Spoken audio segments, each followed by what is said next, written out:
Hello and welcome to this week's episode of the UConn Daily Podcast. This is Aman Kidwai. I'm joined by John Silver and a special guest. Today we'll talk about UConn men's hockey, the return of Paige Bueckers, and ask out loud if the football team needs to join a conference. First, there's a UConn team that you may not have seen play yet this season that's doing quite well, on pace to have its best season ever as a program, and not many people expected it. Folks, I'm talking about UConn men's hockey. That's right, Mike Kavanaugh's squad is enjoying quite a run of success, and as someone who has followed the team closely over the last decade, I can say this year it's quite the surprise. Here to tell us a little bit more about this team is the person who has watched them the most closely compared to anyone over this last decade, Daniel Connolly. How are you? Thank you for joining us to talk Ice Bus today. Yeah, gladly. I am doing good. It's been a fun season to cover, which was not anything I would have said at this point last year. Yeah, absolutely. So for folks who may not know, Dan and I used to do a pretty regular podcast for the UConn Hockey Hub. We would talk on a week-to-week basis about the ups and downs of that team and what was going on. And this year I had to take a bit of a break from that. But, I'll just say from my, when I left the team, and I'll admit I was not following so closely this season myself, had some life events going on, but, just what we knew from the offseason, so many people had transferred out. Last year seemed like the year that they were building up towards. It didn't work out. It was not working out. And then, in the way that the young people speak, the vibes seemed off. The vibes seemed bad for the program. So what happened with UConn men's hockey this year? What have they done to turn this around? How did their season start, and how did they reach this point where we're talking about them probably making the NCAA tournament? Yeah, so you kind of have to go back a few years just to get the background. So in 2022, they got to the Hockey East final, were one bounce away from getting to their first NCAA tournament, lost to UMass in overtime, and with that loss, a big senior class departed. It was a class that replaced the first group of scholarship kids that came to UConn when they joined Hockey East. They really steadily developed from a bad first season where they were sub 500 to, they're tied for their highest finish that next year, set their next highest finish the year after, and then obviously the Hockey East final. You lose that group, you bring in another big freshman class, and they get out to a program record 9-1-1 start that next season. Lots of smoke and mirrors there. They eventually, water found its place. They ended up back at 500. Overall, a step forward, just given the fact that they looked as good as they did given the rebuild. And we went into last season thinking, all right, this could be the year where they really take a step forward. Program's never been to the NCAA tournament. Maybe this is the year that they finally do it. In fact, I felt pretty good going into the year that this was going to be the season that it happened. And instead, the wheels didn't really fall off. It's not like they were horrible, but in terms of preseason expectations, they fell really, really short. They had these bizarre goal scoring issues where they would have a ton of shots in a given game and the puck would just not go in. And as the season went on, they just started finding more creative ways not to score. It was almost in a weird way very impressive. And they finished with their worst Hockey East finish in 5 years. They were still, kind of on the bubble of the NCAA tournament, but never really had a chance to get there. Got knocked out in the quarterfinals of the Hockey East tournament. And then the offseason starts, and they lose Matthew Wood, the second first-round pick in program history, to the transfer portal. Samu Salminen, a third-round pick of the Devils, to the transfer portal. Arseny Sergev, their starting goaltender, had started in the playoffs 2 previous seasons. He's gone. Ethan Heider, who had been their starter for actually most of the year and at least a second number one, he signs pro. Chase Bradley, one of the best players that they've had come through this program, he signs pro. They lose this huge group of talented players to the portal, to the pros, and replace it with a freshman class that they were pretty excited about. I've been hearing about this freshman class for a few years, but It's still a lot to replace. It's a lot of talent. It's a lot of just production that they needed to replace. But it was about, I'd say maybe May or June, once they started to figure out what this roster was going to look like. I started to hear these whispers of, yeah, we lost a lot, but I don't think we're going to be as bad as people think we do. And you take that with a grain of salt. And then it started to come out, well, locker room wise, we're not really that upset about the guys that we lost. We're going to see what a good locker room can do. And they get two seniors back, fifth-year seniors in Hudson Shandor, John Spetz, the only two actual seniors that have spent more than 4 years here. They don't have a true senior on this roster. So that's kind of where we're coming into this year with. And as the season gets closer, the more I'm hearing, watch out, we're going to surprise some people. Watch out, this is going to be a better team than you expect. And then come out opening weekend, sweep Colgate, and then just start stacking really good performances on each other. And they were just playing really well. It was a fast team, a team that was very structurally sound, was just very smart, didn't make many bad decisions, was good with the puck. And we've gotten to this point now. We're in January. They are on a 3-game winning streak. They've won 4 out of their first 5 after the winter break, and they're 11th in the pairwise, which, if you're not familiar with how hockey works, the entire NCAA tournament field, which is only 16 teams, is decided entirely first by automatic bids, and then everyone else that doesn't get an automatic bid is just where you fall in this pairwise metric, which is more or less RPI. So currently 11th, which means if the tournament finished today, they'd firmly be in the field as a 3 seed.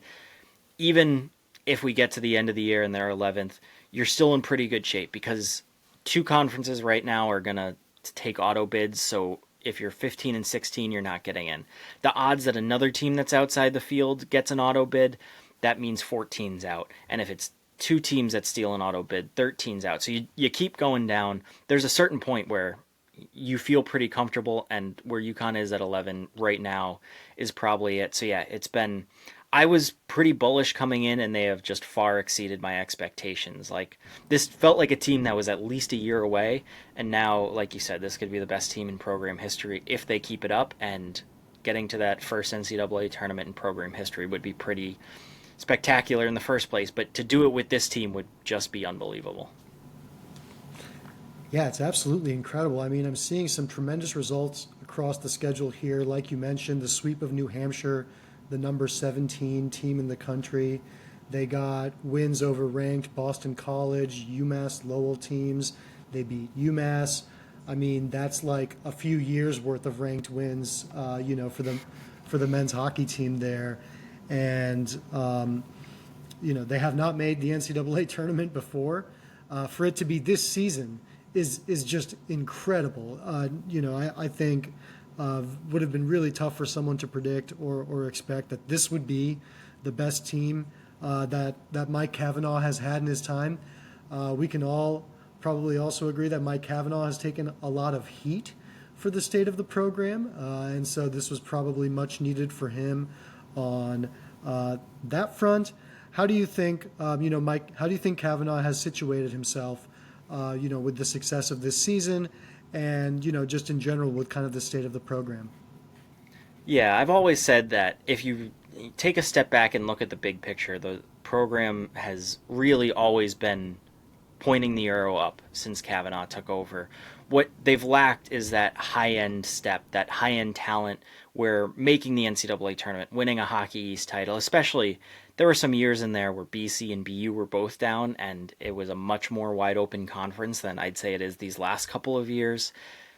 Last year was the first time that arrow wasn't pointing up. So you have this talented class with, like I said, Wood, Salmon, and Sergev that you really think could maybe take you to the next level, and they all leave, and suddenly you're having to pick up the pieces. It was a really big year for Cav. I don't know that his seat was hot, but it was almost certainly going to start feeling warm if they had another bad year, if they didn't even just make some progress. So yeah, he's gotten himself in really good position. And I will say, having covered him 7 years now, I've gotten to know him pretty well.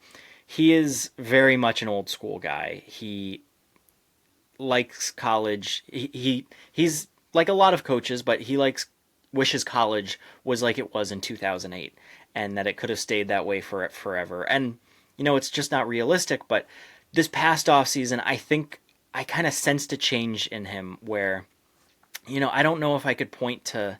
There's a few examples I can point to where I think he kind of realized that he needed to catch up and he needed to break out of his, comfortable ways. In that every assistant coach that he has ever hired, I think the most experienced guy had 2 years of collegiate coaching experience previously. And that was one guy. Every other coach never had coached in the college level because he really liked being able to mold these young assistants. And look, it's been pretty successful. Mike Pereira, well, the most recent departure, he's head coach at Choate right now. Joe Pereira, who I meant to say is the associate head coach at BU, known as one of the best recruiters in the country. Mike Sousa, he's the head coach at UNH. Brendan Buckley, he's the associate head coach at BC.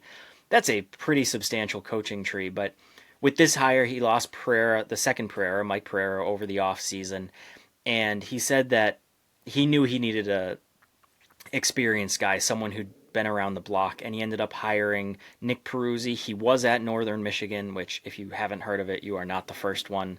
It's on the Upper Peninsula, but they had the number one freshman class coming in this season. Their coach left. It all fell apart, but he built that. Cav was impressed by that. I've also, you hear, oh yeah, this coach isn't just a recruiter. He can also do stuff on the ice. And all right, is he just being nice? But I think as the season's gone on, I've asked around, kind of gotten a feel, and yeah, he's pretty well regarded for his hockey acumen as well. That feels like it was a pretty big step forward. I think just, pushing forward in some of the more modern things in the game, whether it's NIL or using the transfer portal a little more liberally, those sort of things. I think he understood that he needed to improve this roster quickly. He needed to make some strides off the ice personally, and I think it's bearing fruit. Like, this is not the same program that it was 5 years ago, and I think that's a good thing. Yep. Yeah, Dan, thanks for coming on. When I look at the schedule, 3-game winning streak, we're talking about UConn men's hockey. They got number 5 Maine, a weekend set with them. How critical is that to what they're doing in the America East this season, and obviously towards maintaining that spot in the rankings for that at-large bid? Yeah, I think this is pretty comfortably their toughest weekend of the year. Maine's a really good team, first and foremost. You also have to travel up to Alfond Arena. If conditions are great, that's a 5-hour drive. That is a rabid fan base. It is this just phenomenal place to go see a game. The students are on the second level behind one of the goals, and that second level may as well be parallel to the top of the glass. Like, they are on top of you. That place gets loud. There's just an energy that does not exist elsewhere that I've been in college hockey, especially not in Hockey East. So, yeah, that is a home ice advantage that not many teams have. It's really hard to win up there. Even when Maine was bad for some years, like 5-6 years ago, that was a really difficult place to go win. So, Hockey East, yeah, I think you go up there, and if you come out with a win, that's a spectacular weekend. Even if you can get some points, I think that would be pretty big. I'm not basing my expectations very high. Like, if you go up and get swept, play pretty well and get swept, I think you kind of tip your cap to Maine and move on. The thing with the pairwise is Hockey East is so good, and the NCAA, Hockey East is so good that they currently have 7 teams in the field. Every single team, all 11 are in the top 28 for pairwise, which is just remarkably impressive. Maine is, I believe they're 4 or 5. They're very high, so if UConn wins, that's really going to boost them. That could get them into the top 10 themselves. But if they lose, even if they get swept, I think they might only really drop a spot. That's just how strong Hockey East is. So with Maine and just really the rest of the schedule, there's a couple landmines that UConn needs to avoid. But for the most part, if they're splitting weekends, getting 1 win for every loss, they're going to be in really good shape because every win is going to help them move up, and no losses. Aside from, there's 2 games. They play either Yale or Sacred Heart in Connecticut Ice, and they play Alaska Anchorage. Those 2 games could really hurt you, but if you're consistently winning as many Hockey East games as you're losing, you're really not going to fall that much, especially a weekend like this against Maine.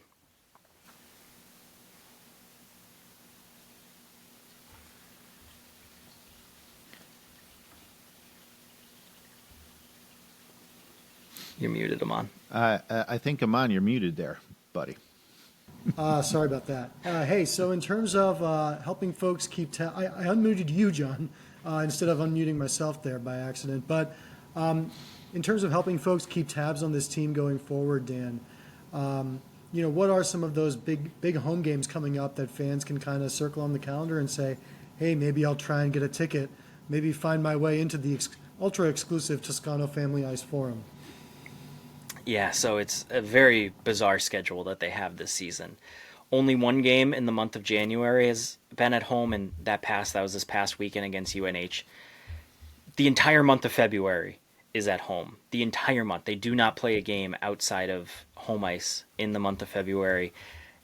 And, there's not many that aren't big. Providence is going to be a really big one on the first day of the month. They have been one of the best teams in the country so far this season. That's a weekend where you could really help yourself by, again, just getting a win. UMass has kind of fallen off since winning that national championship and beating UConn in the hockey's title game. They've been a little more middling recently, but, if UConn has a rivalry, that's probably the closest thing you've got. UMass Lowell's been a really good team this season, probably just as much of a surprise as UConn. They finished last in Hockey East and are now firmly inside the top 10 of pairwise. Some people really like the ability to see as many of I believe we're up to 62 Division I programs right now. So if you're into that, Alaska Anchorage is there. Maine comes back, plays their first ever game at Toscano. Then you've got BU, noted powerhouse. Northeastern's probably the least exciting, and that's still usually a pretty good game. So I just listed off every game in the month of February. Every single one's going to be important down the stretch and interesting for different reasons. So yeah, if it's a weekend in February, you have a very good chance to go see UConn play at Toscano. And two are going to be in Hartford as well. So that's right. I forgot about those two. For the Hartford hockey crew. Exactly. So exciting stuff, guys. Nobody besides the UConn Daily Podcast is going to give you a 15-minute segment on the UConn men's hockey team. That's part of our mission. That's what we'll do. Daniel, since we have you, and since you are also the leading reporter for coverage of UConn women's basketball, well, why don't we also just chat a little bit about the return of Paige Bueckers? How did the Huskies look with her back in the lineup, and how worrisome was it with her out of the lineup in case they ever have to play a really good team without her? Yeah, I mean, you don't have Paige. Who cares? It's the season's done. That's just how it is. Like a couple years ago, we were able to convince ourselves for a while that maybe that wasn't the case, just because we needed to get through an entire season without feeling completely nihilistic. That's the one time they haven't made the Final Four in the last 15 seasons. They got knocked out in the Sweet 16. Like, that's the impact Paige has. Granted, this team's much better. They've got a lot more around her. For a short-term absence, they're very well built to deal without her. Sarah Strong, best freshman in the country. I mean, I don't think it's an exaggeration to say, at this point, one of the better players that we've ever seen come through this program. She's that good. She is just unbelievable. She does it all. She can score. She can rebound. She can assist. She can steal. She can play inside as a forward. She can play outside as more of a wing. I wouldn't really call her a big guard, but she can do it all. This past game against St. John's is the first time her entire freshman season that she hasn't reached double figures. She still had 5 points and 5 assists. She's a superstar already. AZ Fudd, obviously a very injury-plagued career at UConn, but, knock on wood, she looks good right now. She's put a couple good games together. Back-to-back 20-point performances previously before St. John's for the first time since the start of the 22-23 season. Led the team in scoring at St. John's with 13. So you have two superstars, then you've got a lot of depth. KK Arnold and Ashlyn Shade, the two freshmen that got them to the Final Four last year, both having solid years as sophomores. They're not superstars, but they've been playing pretty well recently. Janelle Alfie's coming along as a 6'5" big out of Egypt. Caitlin Chen, been all right as a transfer from Princeton. You'd probably want a little bit more out of her, but certainly a net positive. And then Morgan Shelley, who's been a nice stretch four, big guard freshman, made an impact. So you've got a very well-balanced roster. you add Paige back in, and yeah, they've got the pieces to win a national championship, as they do most years at UConn. The weird thing about this team is just they're constantly in flux. You start the year and you've got Paige, and basically everyone else is in a new spot from the year before. When they started the year, they had as many returners as they had new players. Then you add an AZ Fudd in later November. You start to get her back in the mix. Then once that starts to solidify, you lose AZ Fudd to a small knee sprain. Now you have to deal without her. Then you add her in, and you have to figure that out again. And now you lose Paige Bueckers, and you have to figure it out without her for a little bit. Now she comes back. You got to rework her back in. Eventually, we're going to get Aubrey Griffin back from her torn ACL last year. That's going to be a whole nother adjustment. So there's never really been a point where you feel like you know exactly what this UConn team has. And it's starting to get a little worrisome that Griffin's not back. The hope was mid-January. Well, her personal goal was January 1st. That just wasn't realistic. Now the word's been mid-January. We don't really have an update on her and whether she's back, but you're starting to run out of regular season that you can get things going. So they've been good. I don't think we've seen them get up to their full potential all that recently, but yeah, for them to do it, you need Paige. I mean, it's that simple. Well, it has been exciting to see. It's good to know that she was back. They played well without her, but yeah, obviously they don't have any reason to have very high hopes without her. Looks like their only test the rest of this season, correct me if I'm wrong, is going to be that South Carolina game. Is that really it between now and the NCAA tournament? I think Tennessee's probably more of a game than anything else in the Big East. I mean, that's a tough atmosphere to play in, especially when you're UConn. I was down there, I think it was 2 seasons ago now. Tennessee had a bad team. They weren't doing anything, and that was still an electric place to be in. UConn had some, and again, that's the year they didn't have Paige. So that's not the best UConn team, and UConn still handled them. There was some trouble, but they're top 15 or so right now in the poll. They've got a unique style first-year head coach. They're going to press, so it's going to be something UConn hasn't really seen a whole lot. Big East play, Creighton's all right, but last year Creighton was better and UConn was worse, and UConn beat Creighton by 40 in a game. So barring some total disaster, UConn's not going to lose a game in the Big East. I don't think any game in the Big East is even going to be decided by single digits. Maybe one against Creighton, or maybe a few games ago, Georgetown caught fire from 3 in the first half, and UConn was only up 5. I think it finished 18. So that gives you an idea of the competition that the Big East is putting up this season. But yeah, Tennessee, South Carolina, though, that's the big one. That's going to be the last chance we get to see what UConn's made of, because 2 other top 10 teams they've played, Notre Dame and USC, they lost both of them. And they were, games that UConn could have won. I don't think either of those teams are unbeatable for UConn. It's really all about how UConn performs itself, less so than the other teams. So South Carolina's not the juggernaut undefeated national champions they were last year.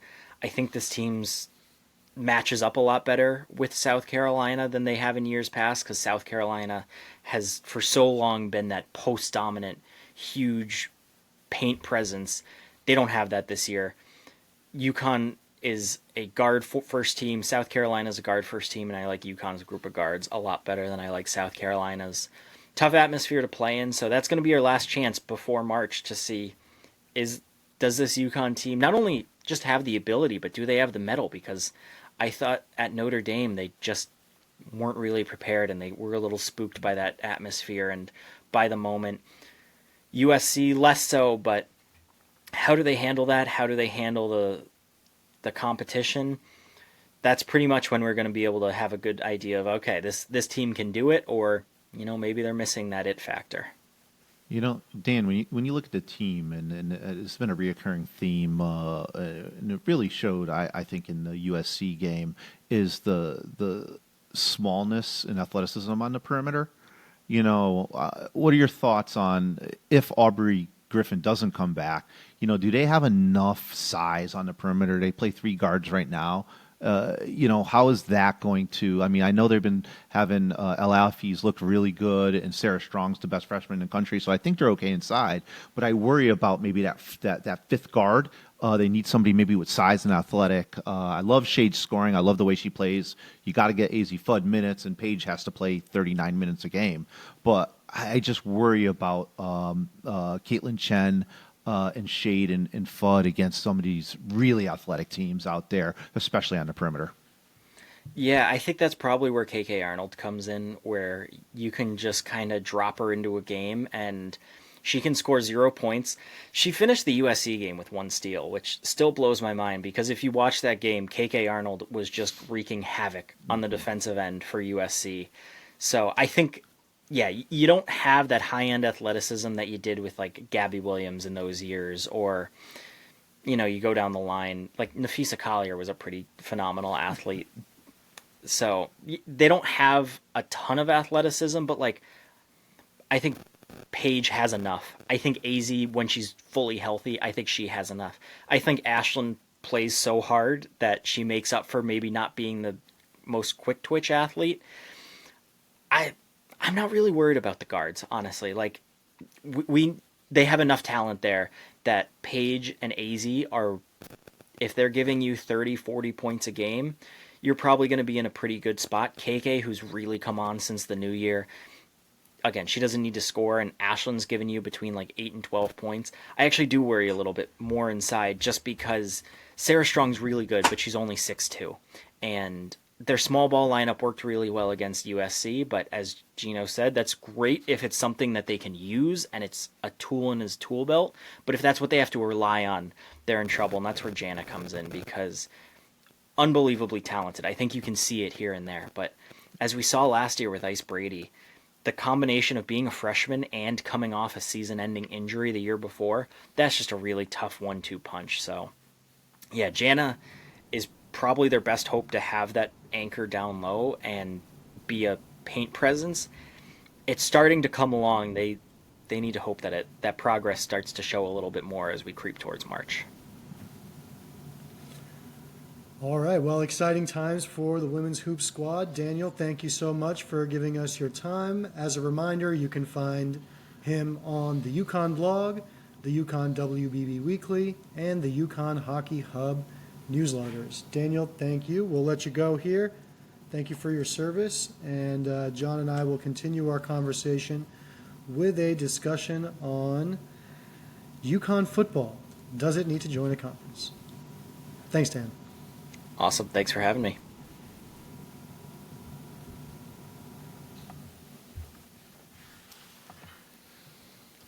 Okay, John. Well, we had a wonderful time chatting with Connolly about hockey and women's hoops, and who better to have that conversation with than the person who's really on the forefront of coverage for both of those teams. We'll be excited to have Daniel as a regular guest on the UConn Daily podcast going forward. What'd you think of your first conversation with Connolly in the podcast realm? When we were writing a newsletter daily, as you can tell by my silence, and that's very difficult to keep me quiet for long. I think we've all known that, and anybody who knows me knows that. I think the big thing is Dan is Mr. Hockey. Zach Boyer and I, when we were trying to figure out how to write about the Ice Bus, we'd go to Dan's Twitter, Dan's Substack, and it's kind of sad because when I go back to the late great colleague of mine, Chip Malafront, he was a huge hockey guy, and I think he would have loved to have seen where UConn's going on the hockey side, but and now I think we've talked about this with this daily podcast is we've had there's just not enough media around covering UConn sports. They have one guy does women, one guy does men barely. Then not all of them travel. They can't. There's just nobody out there to do these games. And I think men's hockey is probably the number one team that gets the short stick here. I think men's football also gets a short stick in the off season. I mean, there's just nobody to do the work, and that's why if you're a hockey fan, and let's be honest. Out of all these conference realignments, and we're going to talk about the football conference realignment, and we're going to talk about the effect on the basketball, and everything's happening, has there been any other team at UConn that has benefited from being in the best conference. They're the best positioned team for success going forward nationally. I mean, like, if UConn comes out and gets to the Frozen Four this year, it's not going to shock anybody in the college hockey world. I mean, maybe some will think, well, there's 5 other American East teams that are better, but it's hockey. So I think that just goes to show. I think it just goes to show you how, unfortunately, when you look at Connecticut, you have Yale and Quinnipiac have had great teams. Sacred Heart's been pretty good. I mean, this is a hockey area. New England is hockey. I mean, we're not that far from Boston College, Providence, UMass Amherst, BU, Northeastern, all the way up to Maine, even Union College. And once we get out to Albany, this is a hockey hotbed. And unless you're a niche publication, and when you're not going to get this hockey East news out of any legacy media outlet. So, it was great to learn a bit. It's great to read Dan and to get some knowledge about what's happening, because hockey is so much different than the other major sports in the NCAA. Absolutely, and I think a lot of things get lost in kind of the chase for the money, this idea that football is the most important thing. It's like, look, this is entertainment. We're out here just trying to have fun and watch sports games. I don't care what team makes more money or what team has this contract or the other. I like to see winning. We like to go out and see the teams have fun. It's connected to our communities, the things that we're a part of. In many cases, universities that either you or your parents or your family members went to, or you have a friend who played at that school and it's your state school. This is all the stuff here. And then when it comes to hockey, like you mentioned, they're in the best possible situation. The women's team had a great season last year. They made the NCAA tournament last year.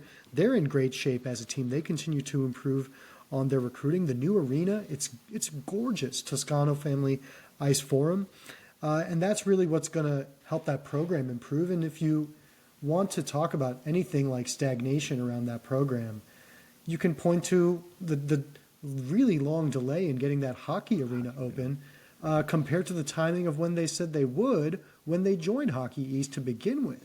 And Kavanaugh mentioned that 5-6 years ago when that was kind of the situation, but he hasn't made a big deal about it. He's never like, this is the reason I'm not winning enough. He's just, when the arena opened, he pointed out what he did not have before for the last 10 years before that. So, there's been so many teams to have success. UMass won a championship recently in men's hockey. Like you mentioned, Quinnipiac and Yale in a different conference have done it too. They really quickly got good. Lots of hope and potential for that team. I mean, what's surprising, though, is just if you follow the team, this offseason sounded and felt like the most disastrous offseason they had ever had with all of the departures and defections. And so, it really just speaks to kind of something else matters besides recruiting rankings sometimes.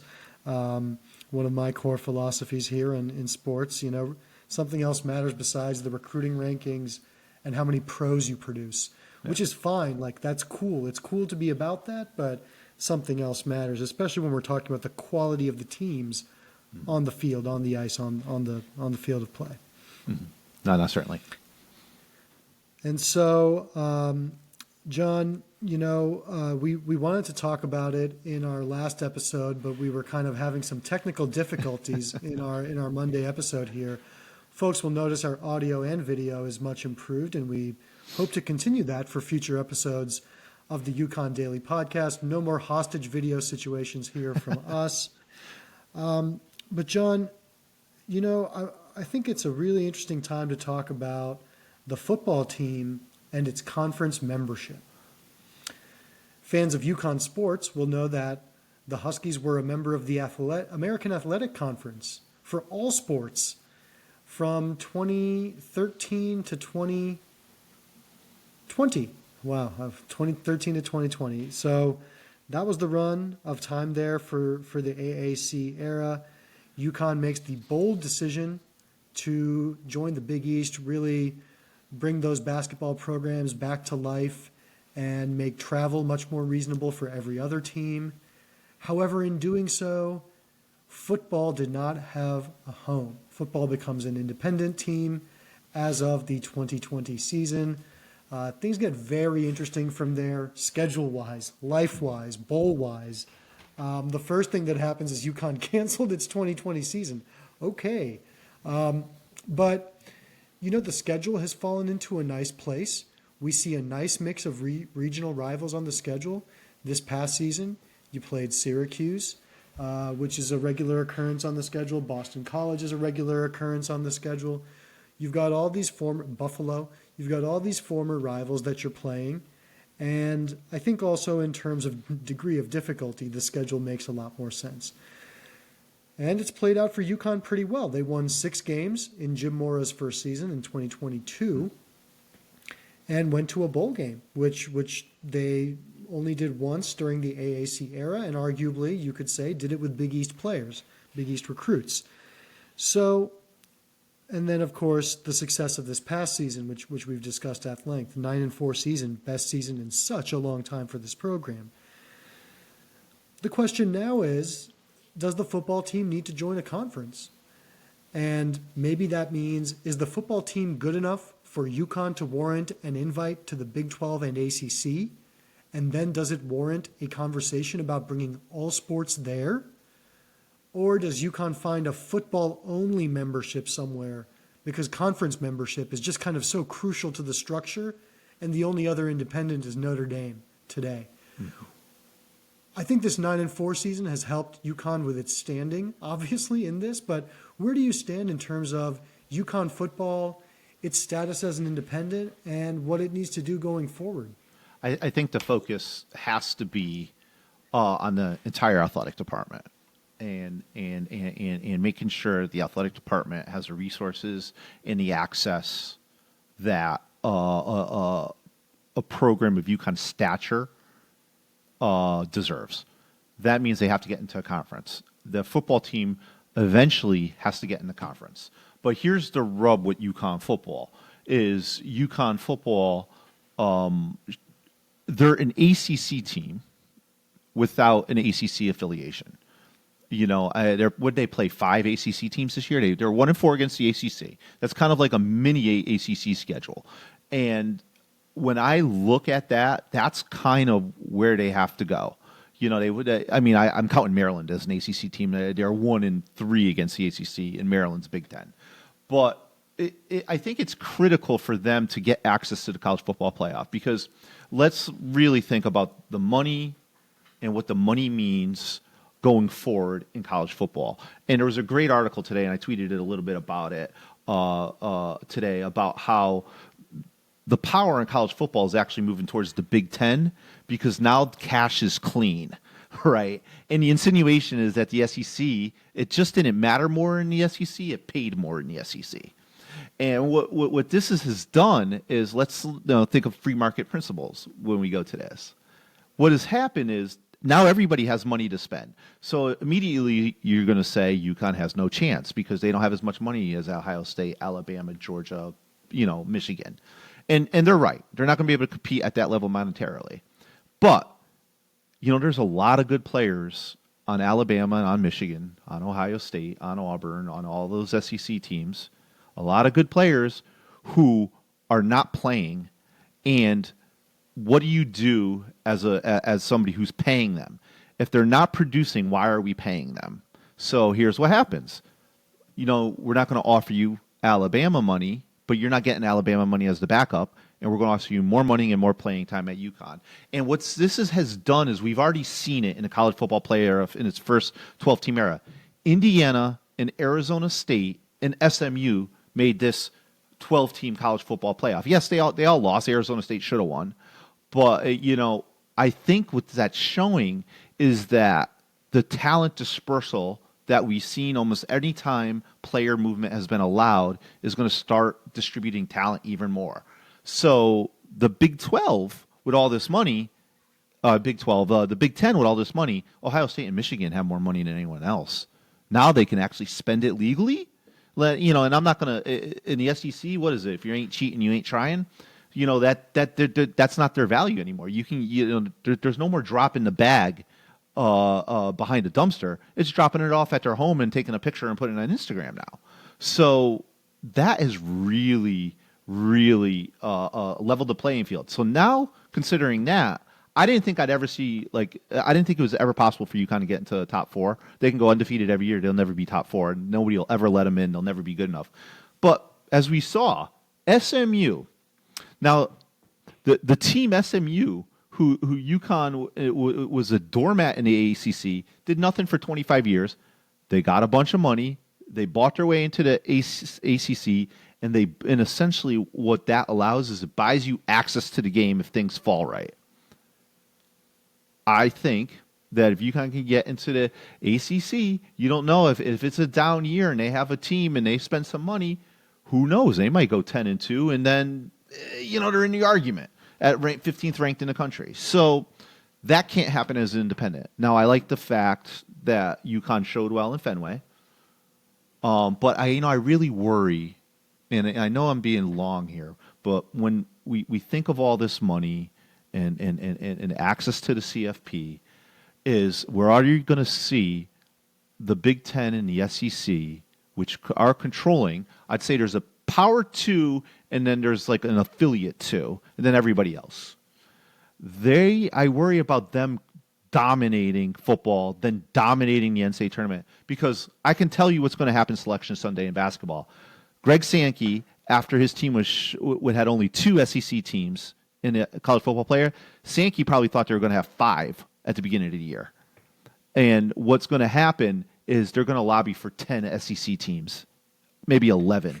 And they might be they might be worth it. I mean, but 11 SEC teams in the NCAA tournament. And it's probably, I love the Big East, but nothing's like this year's SEC. I was a denier for a long time, but I started watching their games. I mean, every team there is this top 25 caliber. I've never seen anything like it. Maybe even top 15. That is going to really worry me when the SEC starts flexing its muscles and its money. They have a huge partner in ESPN. They paid a lot of money for the SEC to perform on a football field, and they're not. They're going to start taking all the revenue back. And, where does that leave UConn? Is UConn going to have access? How many teams from the Big East are going to be who are in the NCAA tournament this year? 2 definite, probably 2 bubble teams, right? And then 2 left out. I mean, that piece of it is, the way that it plays out, with the way that they lobby for their teams to be part of the postseason, such nasty stuff. But that's part of the game, right? Yeah. And I agree. I mean, it's kind of this interesting juncture where it's like, is it worth it to make this push, to go through all this change, to change our logos, one more time,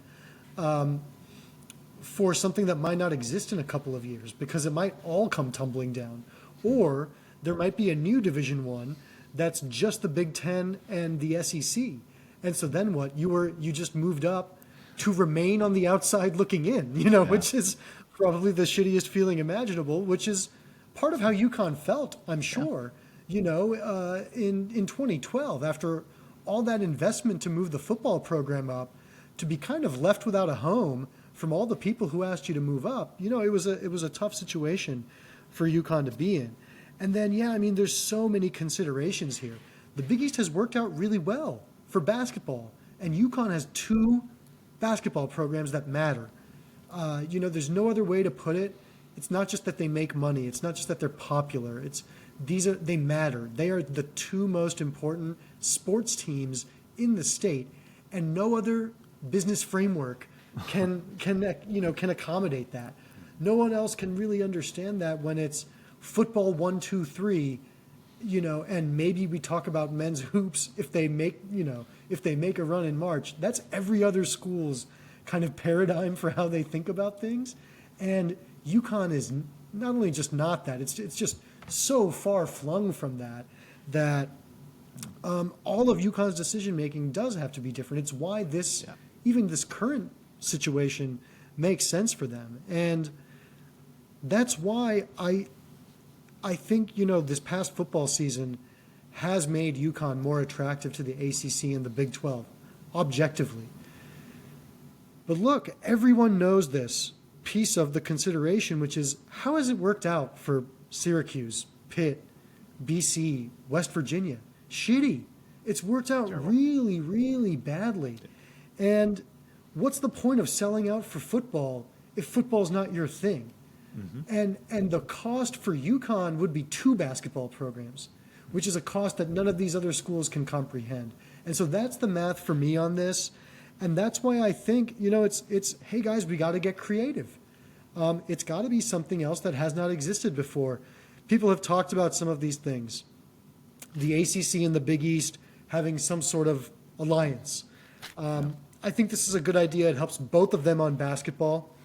Both of those leagues have lost juice in basketball. Yeah. This would help both of them on that front and really square away football for UConn and maybe give them some FCS scheduling alliance stuff too. I mean, it's such a good point you brought up about UConn's basically like a Notre Dame, like our peer Notre Dame, an affiliate ACC member with all of the games they're playing. But it's good, right? It's a good symbiotic relationship. Wake Forest likes to have UConn on the schedule, I'm sure. Maryland, I know they're not in the ACC. Maryland likes to have UConn on the schedule. Duke, same thing. So, hey, if all these teams like having UConn on the schedule, maybe you formalize the relationship. But is it worth moving all of the sports out of the Big East? Is it worth moving basketball out of the Big East? I'm not sure. The ACC is okay. The Big 12 is quite good, in just on quality terms. But something else matters, like how much fans of UConn hate a Georgetown graduate, or a Villanova, how much UConn fans hate Alan Ray, right, on Twitter, like that. There's nothing that replaces that. There's nothing that replaces my grandfather hates you, my father hates you, and I hate you, and so that's what you need. So you either do that, you either find a new Northeast Conference, right? You get Temple, Delaware, maybe you get the Ivies to move up in this new era. I don't know, but I don't know about this ACC Big 12 because I do feel like the cost is too high. It's not monetary, so that's why it's tough to explain to the morons. But that's really where I am at. I know the revenue share reality. I know the monetary reality. I'm hesitant about the ACC and the Big 12, though I do think both are more interested now. Yeah, it's a couple things there with that is I think you're not paying attention if you're not worried about the effect of leaving the Big East once again, the psychological effect, the branding effect, because it's having UConn's proven it could not replicate that in there. And I know Kevin Ollie has takes a lot of bear responsibility for the recruiting misses and some of the internal program problems. But how much do we blame the AAC for not being able to recruit? And it was good basketball there. It was the worst case scenario in the ACC. It had no juice as far as popularity, and it was good football and basketball. And that's if nobody wants to watch it and it's tough to compete, that's a really tough environment to be in. When we look at the ACC and the Big 12, we do have to acknowledge the budgetary realities of what's going on at UConn as a public university. The only way out is to increase revenue. There's no cutting that they can do to fit what they're trying to do. There's no revenue generation out there. I don't think they're maximizing revenue from a ticket sales perspective and a donation perspective and also a marketing perspective, but they're not in this market capable of doing that, save getting like a UConn network. Like SNY is a UConn network, UConn runs it, and they get a dollar from every person in the state, right? That's the kind of thing that they need to satisfy what the ACC and Big 12 can give. But in that same portion, they can't stay in the Big East and then say go to like Northern Illinois did to the Mountain West, or go to the new Pac-12 as just a football only. That will hurt the football program. That's going to explode costs in the football program with an undetermined amount of benefit. Yeah, it might get them access during the conference and it's an easy schedule. But to be honest, I'd rather watch UConn play Temple than have them watch them play Oregon State. I mean, and then I like going to Philadelphia for the game. I think there's value in that. How about this? I can't believe as a UConn guy, that I'm saying this, but I agree with Coach K, what he said a couple days ago. How about the ACC and Big East merge? And let's have a North ACC, the Big East division, versus the South ACC, the ACC division.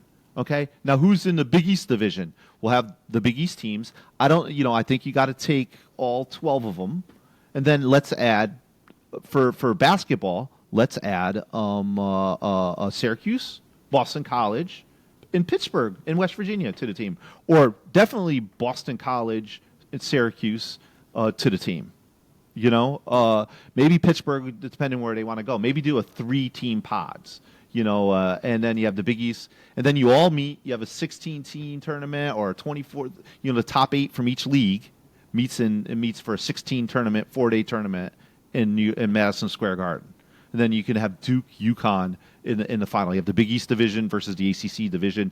It's all under the branding's different for the other sports, but then in football, UConn goes in there, and UConn's helping the ACC by bringing the entire Big East with them. That's how UConn might be able to get in, because I don't think just bringing UConn in for basketball drives enough revenue for the ACC for UConn to get a share of the money. Well, I mean, UConn doesn't even want the money at this point. They'll take the access and the scheduling, but with you bring the Big East with UConn, maybe then as a condition of the merger, UConn, your football teams, you have to put UConn in your football league, and then it doesn't seem so, imbalanced, because UConn is actually asking a lot of the Big 12 and the ACC. Like, they can compete in every sport out there, but football does not drive it. So, and then all our money is tied up in football. So that's why I liked what Breck Yormark was doing in the Big 12. He was like, we're going to market basketball differently. UConn's a differentiator in basketball. If they can bring that Northeast, that Big East branding to the ACC, get the band back together, Syracuse, Boston College, UConn, Providence, Seton Hall, St. John. That's an amazing conference. Georgetown. The ACC gets up into the Northeast. It will own the Northeast. It'll have the Mid-Atlantic again with Georgetown. Now that Maryland's out, back into Philadelphia with Villanova. I don't know what they're waiting for. I think they're just pig-headed because they're so worried about Clemson, Miami, and Florida State leaving. I think if those 3 football teams who don't really care about other sports were out of the way, we would have saw something similar to that long ago. Yeah, though, I think it's interesting. Again, UConn going 9-4 in football. Even if you don't think it's the most significant accomplishment for a football program, which, maybe that's fair if you feel that way, I really do think that has both the ACC and Big 12 really reconsidering UConn and what it's capable of, because this was a level that people didn't think before, and it's, if they're a plus in basketball, if they're a plus in men's basketball and women's basketball, right, that's 2 revenue-generating teams. And for football, it's not that they necessarily themselves move the dial, but if you're bringing your brands out to that market, right, to our dense population zone, right, where Texas Tech or Kansas State is getting the opportunity to talk to Northeast high school students, about potentially going to their school, getting your brand out there to that audience, that's what it's valuable for. That's the whole point of college athletics, right, is this marketing component.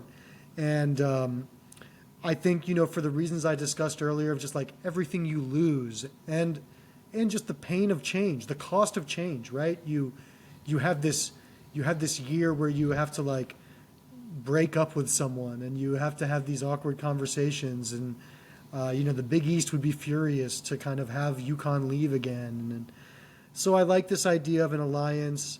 I think it's an interesting idea with the Big 12 because I like you said, that they're valuing basketball and that they're thinking about geography in a unique way.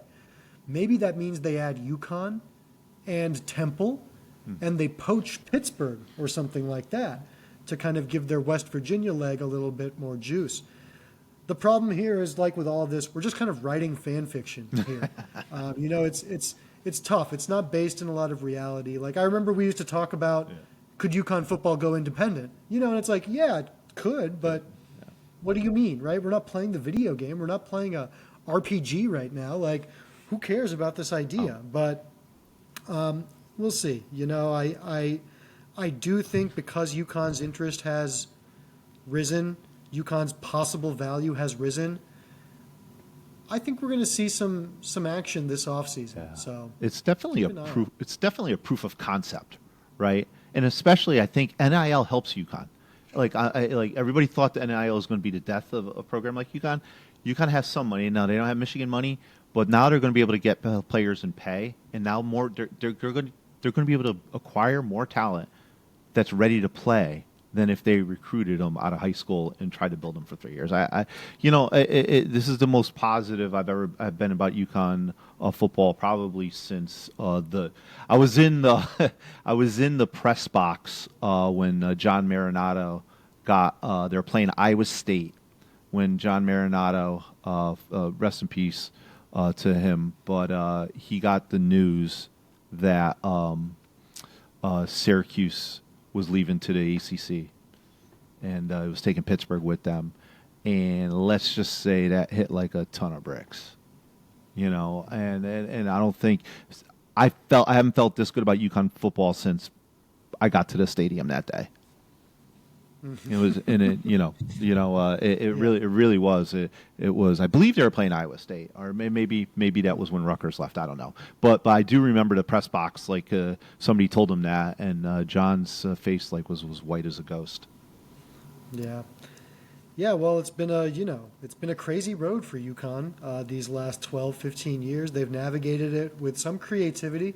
You have to really give the athletic department credit for figuring out independence, doing a schedule from scratch for football, making the Big East work. It really has worked tremendously for the basketball teams, and that's what matters here in UConn country. Yeah. All right, that's going to do it, folks, for us on this episode of the UConn Daily. Thank you for listening and watching. We are powering through our pilot season of the podcast. We'll be getting to you on a regular schedule soon. Thank you all for listening. All right.